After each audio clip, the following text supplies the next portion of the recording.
PTI तो कब से ये बात कह रही है और फिर तब्दील कर लेती है और कोई यकीन भी नहीं कर रहा है इस बात को। एक दफ़ा दो दफ़ा हो गया ना जी। अब इसके ऊपर वो तो जितनी देर ये जितना ये रिस्पांस करेंगे उतना वो और फिर से आएंगे।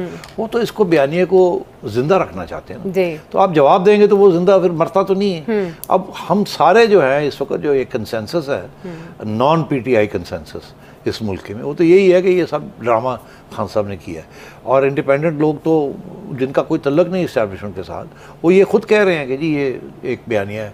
और ये एक तरफ कहते हैं जून में हमें पता चल गया था, तो जून में तो कोई रजीम चेंज की बयानिया नहीं था।